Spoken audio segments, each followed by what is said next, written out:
I'm not the house of cards that falls down easily. I'm strong enough to handle what you throw at me. Welcome to Mental Health News Radio. I'm your host, Kristin Sunanta Walker. Just what are we going to discuss?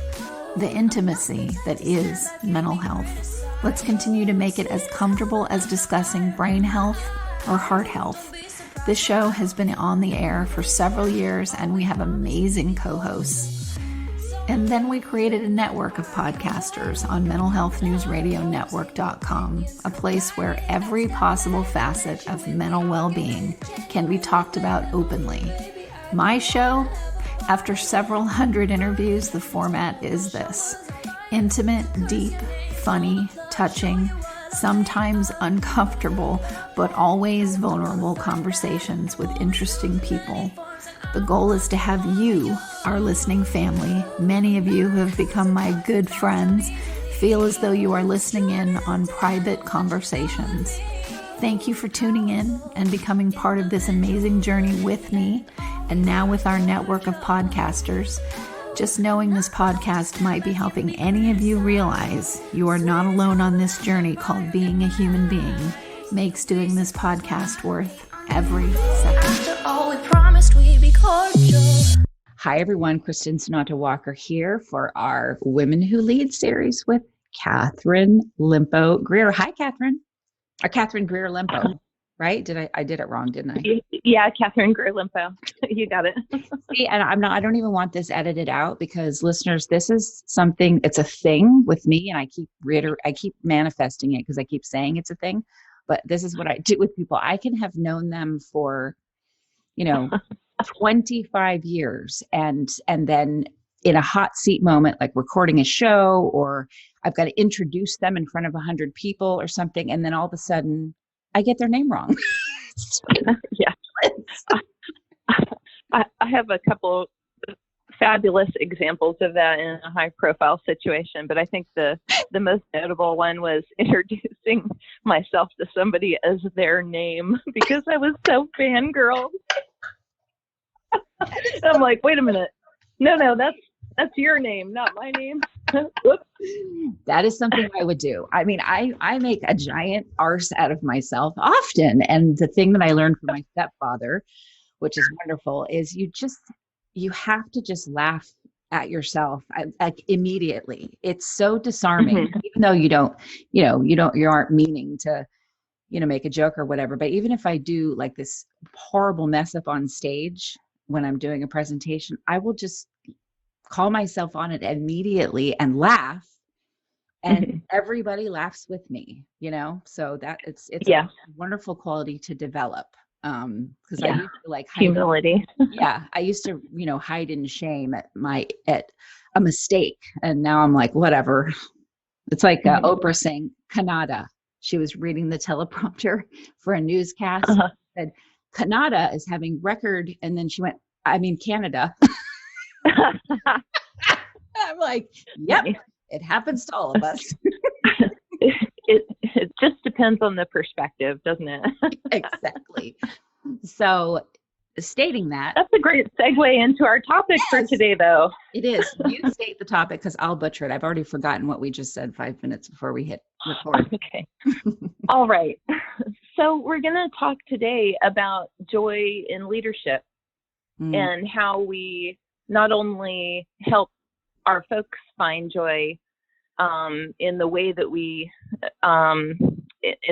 guide them, but also how we tap into our own joy and use that to become more effective leaders. Yeah, that's so true. And yeah, you're right. Great segue to this topic. Because if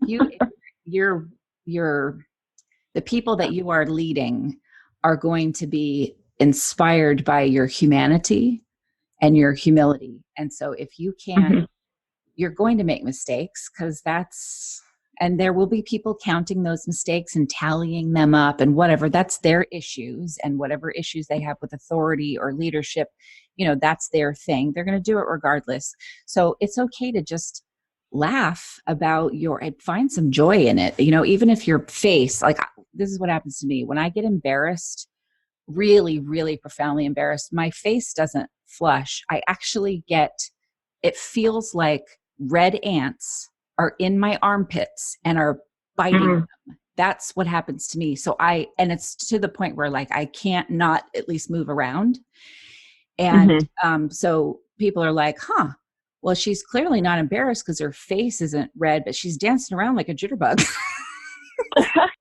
And so I bring that up. I actually brought that up in a speech in front of about 2,000 people. And I said, I'm so embarrassed at what I just said. And I know you can't see that, but my armpits itch so bad. And everybody like stopped for a second. There was dead silence. And then, and I was like, oh, now I'm even more embarrassed. But then everybody started totally cracking up. And then I went on and did the whole thing and I got a standing ovation. It was fantastic. So awesome. Yeah. You showed humility. Right. Yeah. And people aren't sure if they should laugh or not. Are you going to be disturbed? Because did you mean to say that? Right. Right. Is she losing it right in front of us on stage? Yeah. Yeah.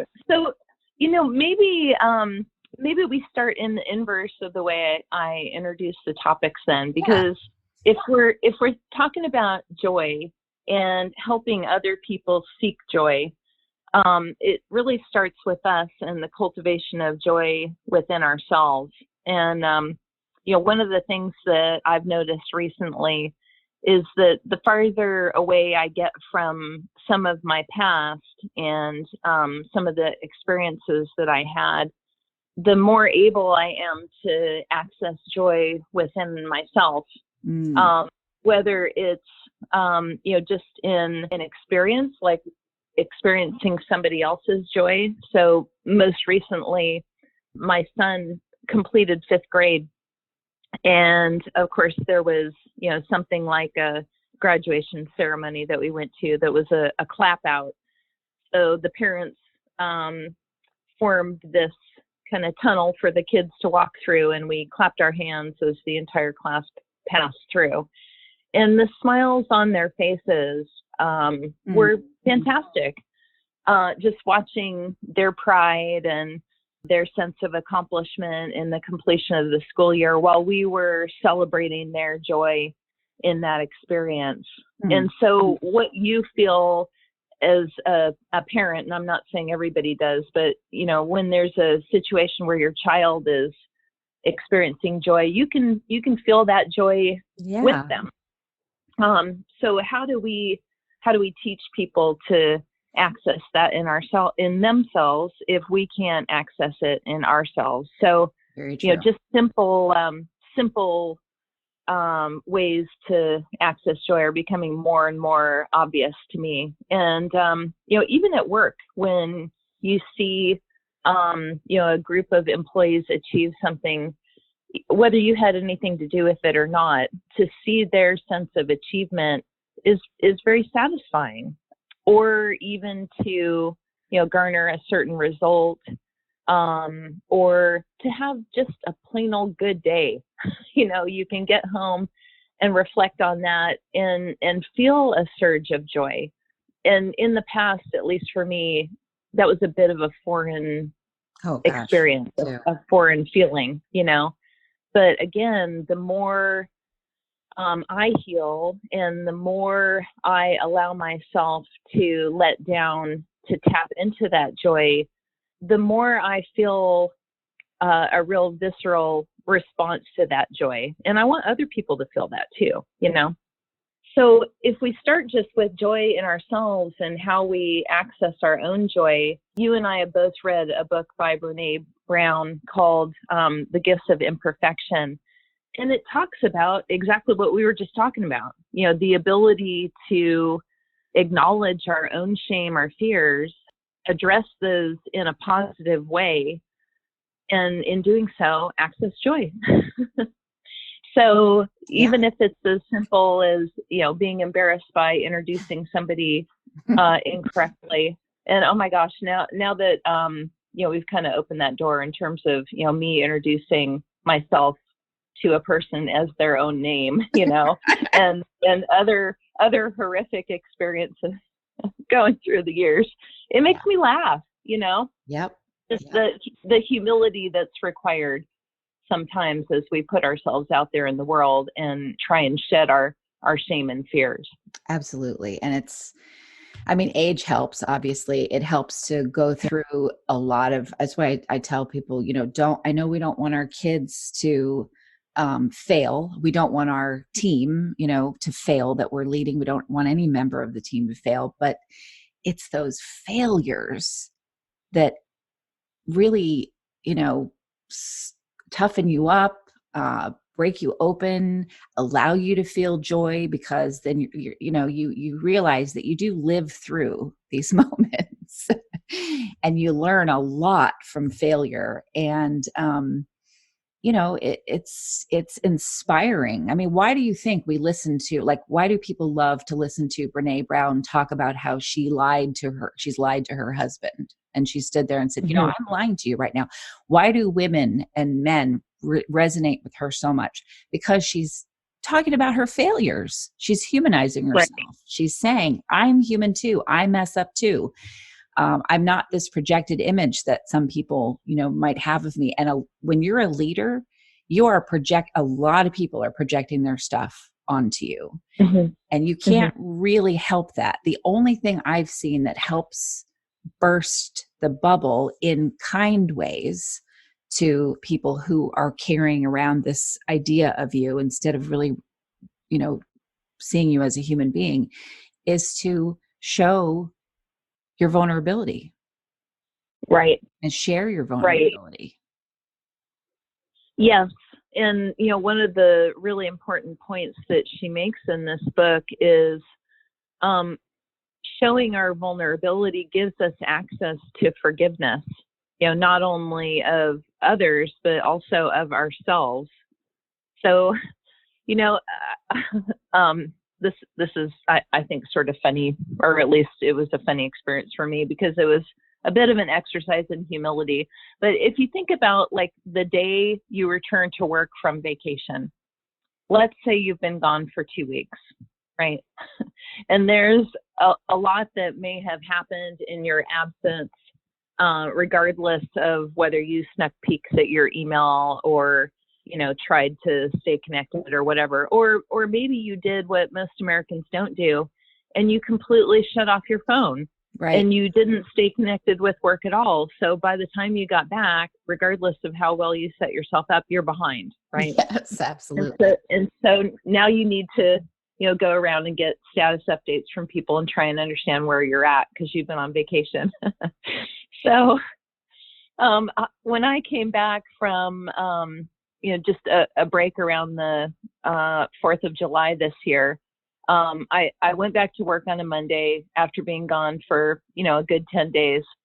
And I was confusing topics, and I needed people to repeat themselves and to, bring me up to speed in such a way that wasn't typical. I don't go into work every day not knowing where I'm at and having to ask obvious questions and whatnot. Right. But by the time I went home, I was just appreciating the patience and the forgiveness that all of my coworkers were having with me, because I'm sure I was asking the stupidest questions. I was asking a question pertaining to this topic when really it was a question that was about something else, and I was just getting my information confused. They had to repeat themselves and go, "No, Catherine, what I'm talking about is this and not this." And I spent the whole day going, oh, okay. Thank you for clarifying that. Oh, right. Yes, I'm sorry.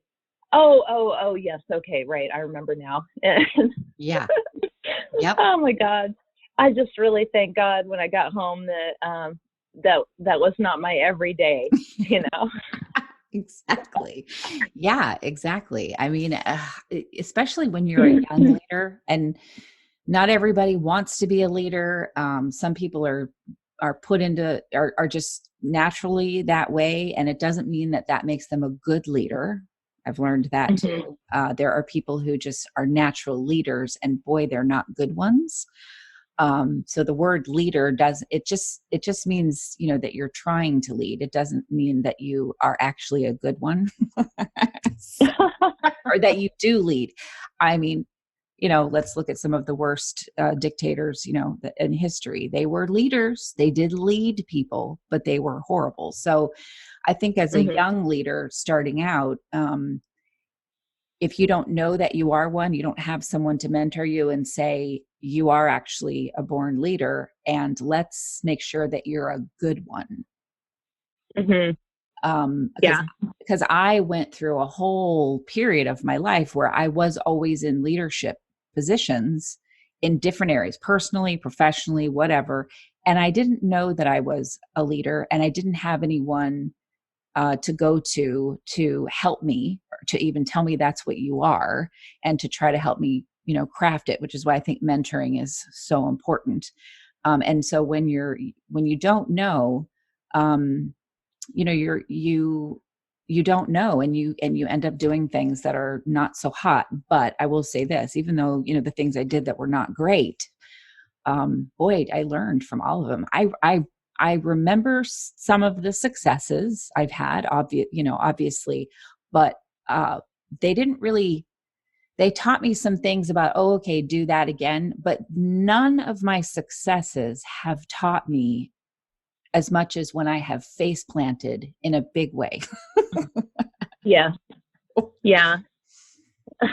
And don't we just really, really desire the inverse of that, where we want to, at least our ego wants us to have only successes and to be able to wave the banner and point to it. But you're right. I think the greatest gifts and the greatest lessons that we learn are when we do fall on our faces. And I think that on the other side of that, we fall on our faces, but we ask a very important question to ourselves, and that is, can I laugh now? Right. And who will laugh is with? Is it okay to laugh? Yeah, exactly. And I mean, that's the joy in it. Mm-hmm. Yeah, I agree. It's difficult to be in a leadership role. People are going to be jealous, or they're going to, like I said, the projected stuff that gets put on you, or they're going to be intimidated, or whatever their issues are that have to do with them. Or, the person that's standing up there leading is going to get a lot of that stuff thrown at them, a lot of arrows slung, emotional arrows, and you have to, and they don't get a lot of sympathy. Mm-hmm. So you can't really whine and complain about, oh, it's so hard being a leader, because people are like, wah, wah, wah, tiny violin playing. So you have to just kind of buck up, and thankfully, I have people like my stepfather and several other people that I've worked with that I could look at and go, and think about later and go, yeah, they really were a great leader. They taught me a lot, and a lot of them, made huge mistakes while I was working with them. And it was how they handled those mistakes as a leader, and the laughter and the, oh God, that was such a boneheaded thing to do, and we would laugh about it later. They were able to find the joy in it. I must say, though, they were all over 40 by the time they reached the have joy in it stage.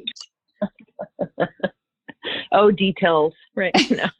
Right. That's why I'm like running to 50. Like, January can't come soon enough. I'm going to be 50. Thank God. My 40s have been great. And I'm glad that they are like almost over. I'll tell you this, because you're a runner. I said this yesterday to a friend of mine who's the CEO of a huge technology company. And he's definitely another one of those, you got to just get back on the horse and dust off what happened and laugh. And I was telling him, because I'm getting ready to go to Greece on Monday, and I'm going to be gone for a month. Oh, fun. Yeah. A friend of mine is taking me. We're going to have a wonderful time. And everything's set up I've got a great team of people. They all know what to do. and I will obviously have international dialing, so I will be able to check in, but I really am going to unplug. I actually have to completely disconnect from this network and everything in order for me to do the next step of what this network is going to be and some of the other companies I'm involved in. So if I go there and I do this and I go, oh my gosh, well, I don't want to come back to a truckload of things not done and emails and whatever. So I'm going to check them periodically just to make sure that I don't come back to a mess. That is not taking a vacation. That's right. So I'm going to I'm going to step away because I know that I'm going to come back from that space and room that I need to do better. But this, I'm not going to, deny that this has been such a journey with this network. I've learned so many things about what we're talking about and about being okay with having dust in the corners. There are broken links on my website. I do not have time, and nobody has time to go there are dust in the corners of everybody's life and everybody's company. And as a leader, there are dust in the corners. And this network has taught me to be like, yep, there is dust in the corner. And I got to just let it go. I make mistakes too. So that's important, but I am tired. I'm not depressed. I'm not sad, but I'm definitely tired. So this is the analogy I used. Long roundabout way to get back to running. I said to my friend, you know what? I feel like I just did this long marathon, like 50-mile marathon, and I'm 15 feet away from the finish line. I can see it, but I've lost all control of my bodily functions. You know how runners will just like when they'll have pooped or whatever as they're running. And like, I feel like I've soiled myself but I can see it. And somewhere, somehow I'm going to crawl my way across that finish line. And then I'm going to take a much needed rest after this long marathon. I think that sounds great. That's a great reward for you. And what, soiling yourself? No, no, but reaching the finish line. And I get that, I get being overwhelmed, but knowing that you cannot let one plate stop spinning. Right. So that when you do allow yourself to get to a place of space and calm, you can really dig into that and be quiet. And, I was actually looking in the book, The Gifts of Imperfection, while you were talking, because it does talk about stillness and how important that is. There's a quote that Brene sort of teased out of the research that she does. That's a definition of stillness. I'm going to read this. Stillness is not about focusing on nothingness. It's about creating a clearing. It's opening up an emotionally clutter-free space and allowing ourselves to feel and think and dream and question. So how could we possibly do that if we, continually went on vacation over and over again and didn't allow for that stillness to happen? I think that stillness that we need occasionally is just as important to us in the way that we lead, regardless of what form that takes in our lives, just as important as keeping on top of stuff, I know. And I have such different perspective. And since this is, largely geared toward women who lead, the female leaders will understand what I'm saying. Again, no one's going to feel sorry for you. But when I see people blast CEOs, and by all rights, some of them deserve it. Okay. But when I see them get blasted for their salaries, I see them get blasted for, well, they get to take 6 weeks of vacation a year or 2 months of vacation. How dare they, blah, blah, blah. Okay. Again, prefacing that some of them don't deserve it and they're horrible. But as a leader, I can understand why when you are the commander in chief of an entire company and all the responsibilities that come with that, there's a reason why you get paid more, and there's a reason why you need to take more vacation. If you don't let your leaders do those things, the ones that are good, they aren't going to lead successfully. And that's where you work. So let them, there's a reason why, if you want those kinds of, perks, which we say as a perk, I say they're mental health necessities. I don't see it as a perk. I see it as, you got to do this. If you don't let people do that, they're not going to have that joy. They're not going to keep the company going. If I don't take this trip, I may not be able to keep doing what I do. So people, and I heard it yesterday. I would tell people, well, I can't do that next week because I'm going to Greece. And instant reaction from everybody was, "Oh, I'm so jealous. I can't believe you get to go to Greece." And I was like, why is, there are a lot of people that are like, think that I don't, I get where it comes from. I'm sure I've said that too about other people, but it's like, no, listen, I got to go because I got a lot to do. Yeah. I've got 3 companies now. I've got a lot of things I want to do in the world. I carry a big load of responsibility that I put on myself. So there's no tiny violin here, but I know because of the field I'm in, if I don't create a vacuum, I won't have anything else to give to what it is I'm doing, Yeah, absolutely. I think that we have a responsibility to ourselves. So I'm not going to comment on CEO salaries because, I'm in the corporate world. It's interesting to me, the discussion that goes on, because it really is striking a responsible balance between, what it takes to run a company and the stress and essentially what you're trading, the opportunity cost that's wrapped up in that salary. I won't argue that some of them are not excessive because I do agree with that, but it's a worthy debate. It is at a worthy the same debate. time, I think that we need to set examples also in modeling what it looks like to rest and what it looks like to be still and have that reflection time. When we're on vacation and we're constantly communicating with other people in our company, regardless of what position it is, our boss or, our lateral partners or the folks who work for us, we're really telling people, I think, I'm going to say this out loud, that we don't respect ourselves. Yes. So true. And that we're not worth taking care of, Yep. People say, what are you, a machine?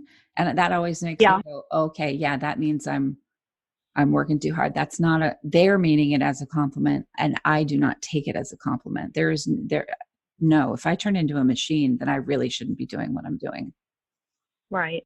And, I want my partner that I work with closely to rest, because when he rests and he takes time with his family, who he loves and very much enjoys, he's a better partner to me at work. And I would hope the same thing is true for me. And not only that, I want everyone who works on the teams that I work with at work to be their fullest person that they can possibly be when they're at work. And that means taking care and being responsible for making sure that they have enough space and rest when they're not at work. And I know that we have, voices in our minds. Brene Brown says that they're gremlins that tell us that we're too busy to play and waste time fooling around. Mm-hmm. They whisper, napping's for slackers. You can push through it. 1 more hour of work. Yeah. But I don't want to tell my people that. I want to tell them that they're people first and that we have an obligation to take care of ourselves, because if we don't, we're not really creating that space to bring our best selves to work with us. Right. And I'm sorry, I'm going back to this because I'm realizing now that how I said something could be taken in such a wrong way.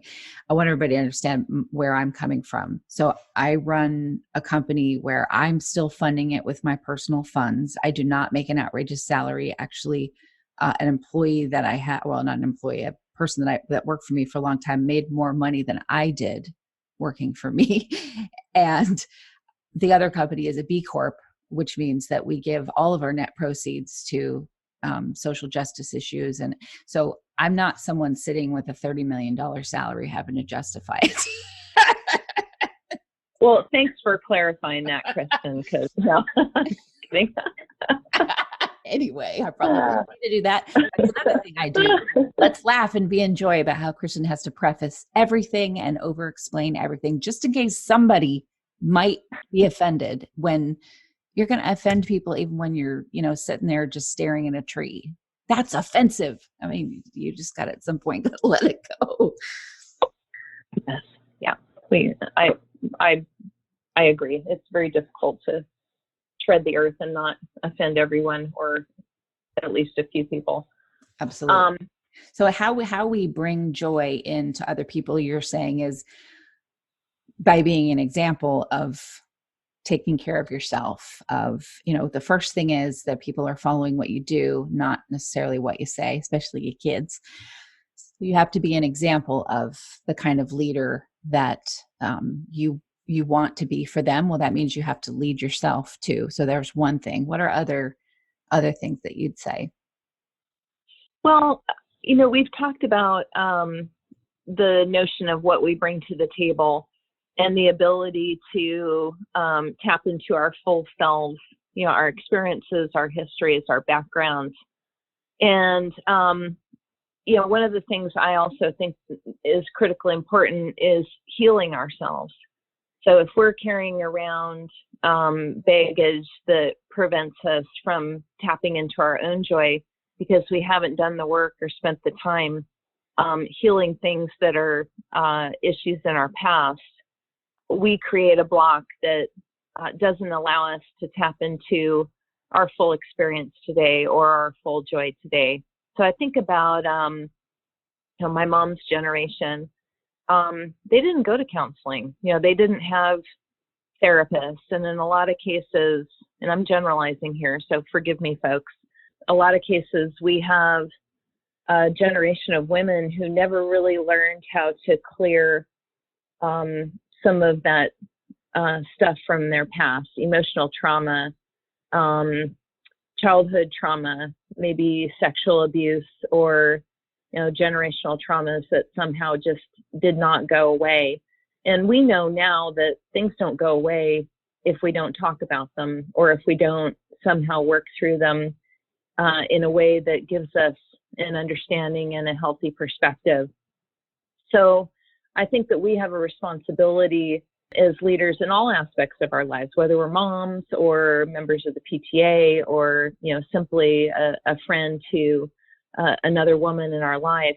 It's a leadership role that says that we have a responsibility to make ourselves healthy and find ways to tap into our own joy so that we can model that. So, maybe at the end of the day, Kristin, it's about mentorship and how we model humility and the clearing of shame to tap into joy, and modeling that in all aspects of our lives.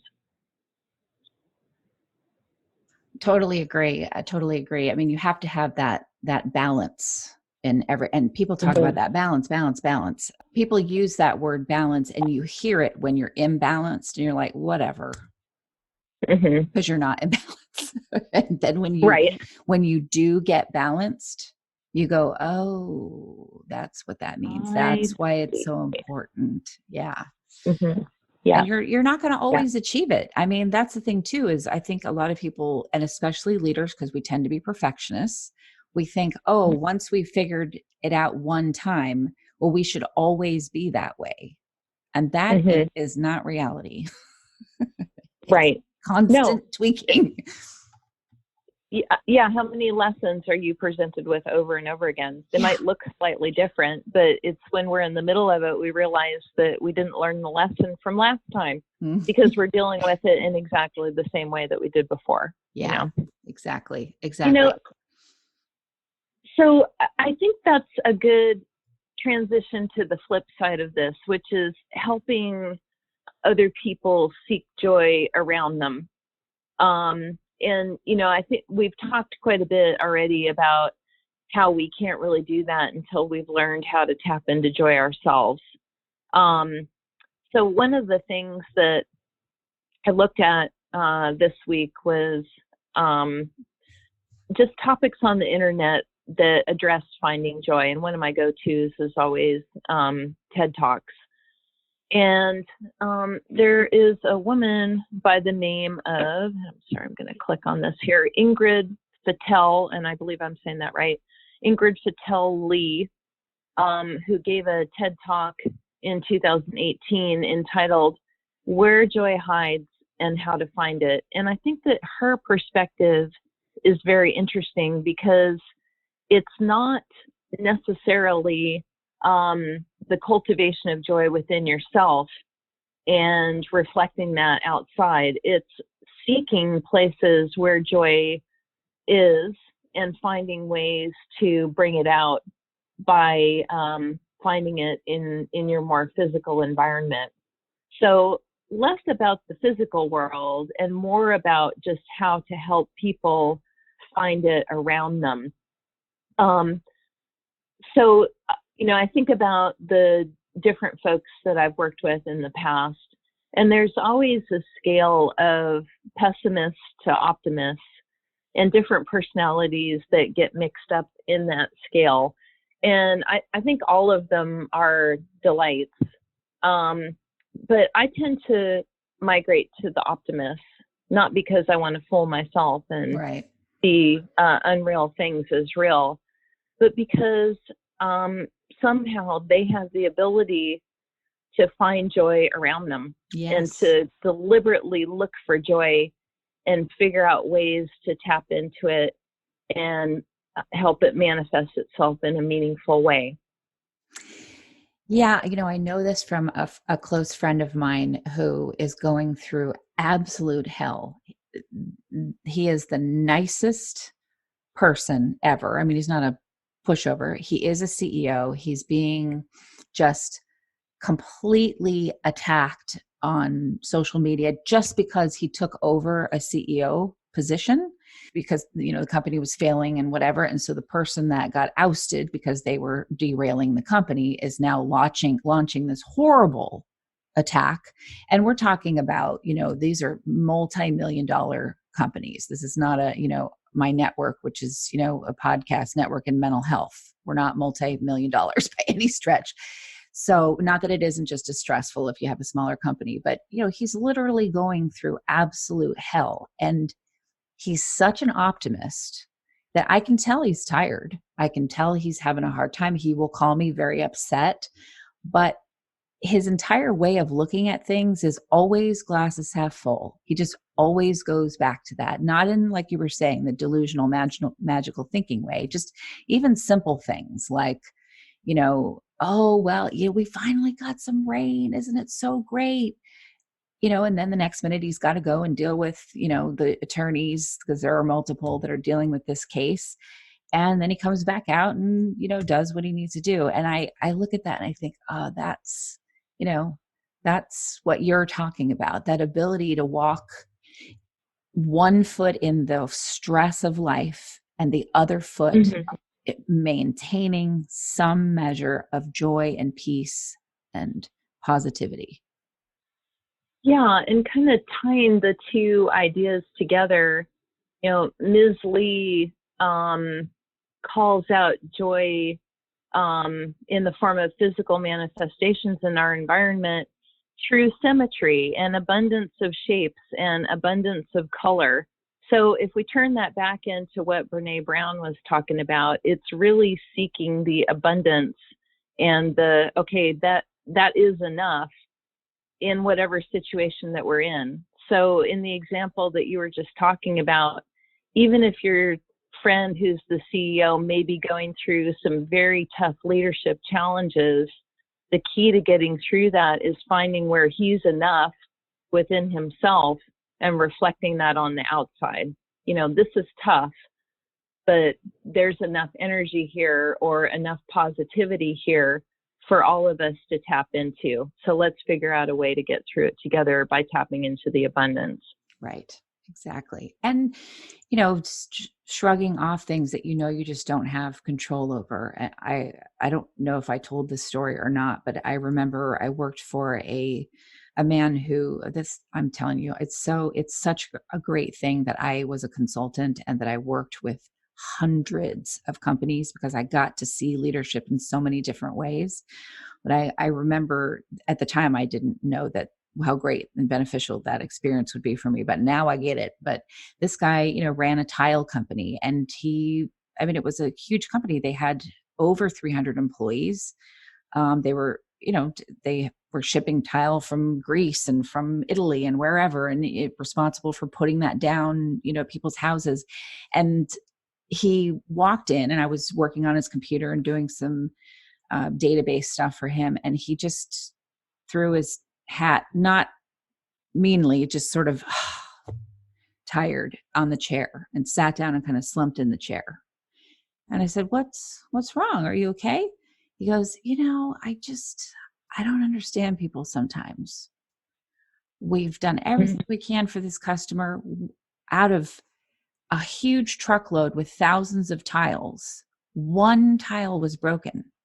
One. And this customer just verbally assaulted and threatened physical violence against two of my employees over tile. Wow. He just looked at me and he goes, I just, some days I can't even he said, of course I'm going to take care of my employees and, all that stuff. But I just sit back sometimes and I think, this is just tile. Yeah. And it was so good to see him react this way, instead of getting into the screaming and the how dare you and da-da-da-da. He handled it professionally and got everything back on track, and this customer's job was finished, and then he never worked with them again. But the way that he reacted to it, he didn't allow this person's turmoil and horrible behavior enrage him. Mm-hmm. Yeah. And when he walked out, he looked at me and he winked and he laughed and he said, it's one of those days where all you can do is laugh. Yeah. I love it. Yeah. The ability to sit back and understand what you don't have control over is huge. Exactly. Yeah. I think that relates to the notion of shame. And humility, and just acknowledging that at some point it's more than we can handle, and it's okay to say that at that point, and we have to laugh. We have to be able to laugh at ourselves. We have limits. And I think that think about the people who can't laugh, Kristin, when they hit a hard stop in their own capability. That's every narcissist we've ever met. They don't have the ability to laugh at their own flaws or mistakes or limits. They don't even acknowledge them. No, but imagine, the frustration when they do get there. It's not a response of, oh wow, here's an opportunity for me to better myself, or wow, what can I learn from this wall I just hit, or where's the abundance in this, situation that seems like a complete and utter void. They can't do that. They can't do that at all. It's everybody else's fault. Everybody's attacking them. Everybody's out to get them. Everybody's whatever.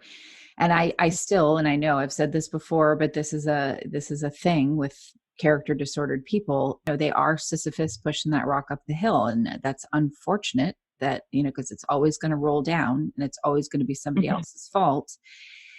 And they can't, they literally don't have the ability to self-reflect. And I'm not saying that gives them an excuse, but their ego is so thinly protected with such a thin skin. Like you and I, man, I've got rhino hide, but it doesn't keep me from still being caring and kind and forgiveness. I don't have a character disorder, but someone like that, they have the hide of, tissue paper. And they literally, anything that's going to pierce that bubble with humanity of you made a mistake, you should, learn from this, whatever, anything that's going to, pierce that very thin tissue is to be protected at all cost. Yeah. Instead of, the way that we started this conversation, kind of the deconstruction of the shame that allows us to access the joy. Yeah, absolutely. There's so much joy in, in being that way. They'll pretend that they can do that, and try to mimic us who do it. But it's, it's not real. And it's sad, it's sad to see. Yeah, because a mistake is, a blaring flaw as opposed to an opportunity to move through the shame that it created and manifest the lesson on the other side. Absolutely. So It's a blight on their very humanity. And it's like, yeah, all that energy that you put into keeping a pinprick from being able to get through that tissue paper could be put into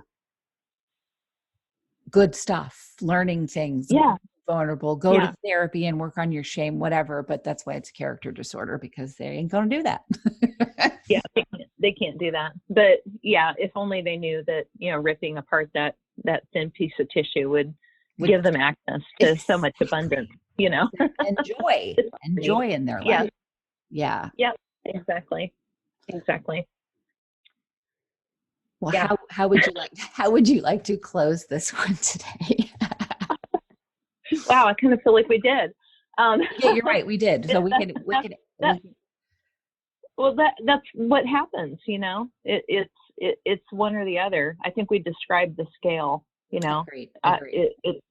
What happens when you're able to thoroughly tap into it, how we lead people to it, and on the other end where we don't want to be, what happens when you just simply don't allow yourself to be human enough to experience the shame that gives you access to joy. Absolutely. And take those breaks. Yeah. Oh my gosh. I can't wait to see and feel what it is going to be within me once I've given myself this room from vacation. Yeah. So. I think it's wonderful. And I hope that you're able to let down and create the space to tap into your joy. Absolutely. Thank you so much for coming back on. Thank you. I appreciate it every time. And listeners, thank you for tuning into another episode of Women Who Lead on Mental Health News Radio. I know, no one likes commercials, but seriously, folks, without the help from these organizations, we could not stay on the air. Please give a shout out to zencharts.com. If you're a mental health or addiction treatment center, you'll want to use their EHR. It's gorgeous, and they're just good people. And also MyGenetics, MyGenetx.com, because knowing your genetic code empowers your mental health treatment. And lastly, CopeNotes.com. We love getting positive messages right to our phones every day from Johnny Crowder. He's the lead singer of Prison, a heavy metal band sharing their music about suicide prevention, addiction recovery, and mental health. See, that was painless. Support them as they support us. Back to the show. Sometimes I'm passive aggressive, but never without good intentions. I heat up and act on my emotions. Thanks so much for listening to Mental Health News Radio. Our podcast can be found on iTunes, Stitcher, and hundreds of other podcast apps. Or you can visit our website at mentalhealthnewsradio.com. If you have a question or would like to be a guest, become a podcaster on our network, or join the amazing organizations that help keep us on the air, please email us at info@mhnrnetwork.com. Get ready for that special goodbye from our resident therapy dog, Miles, and a special thanks to Emily Sohn for letting us use her incredible song, Cordial, for our podcast music. Listen to the full song on SoundCloud at emily.sonne. Don't be surprised when I don't hate on you. After all, we promised we'd be cordial. Sometimes in you I can fight it, but I'm opposing. Good boy.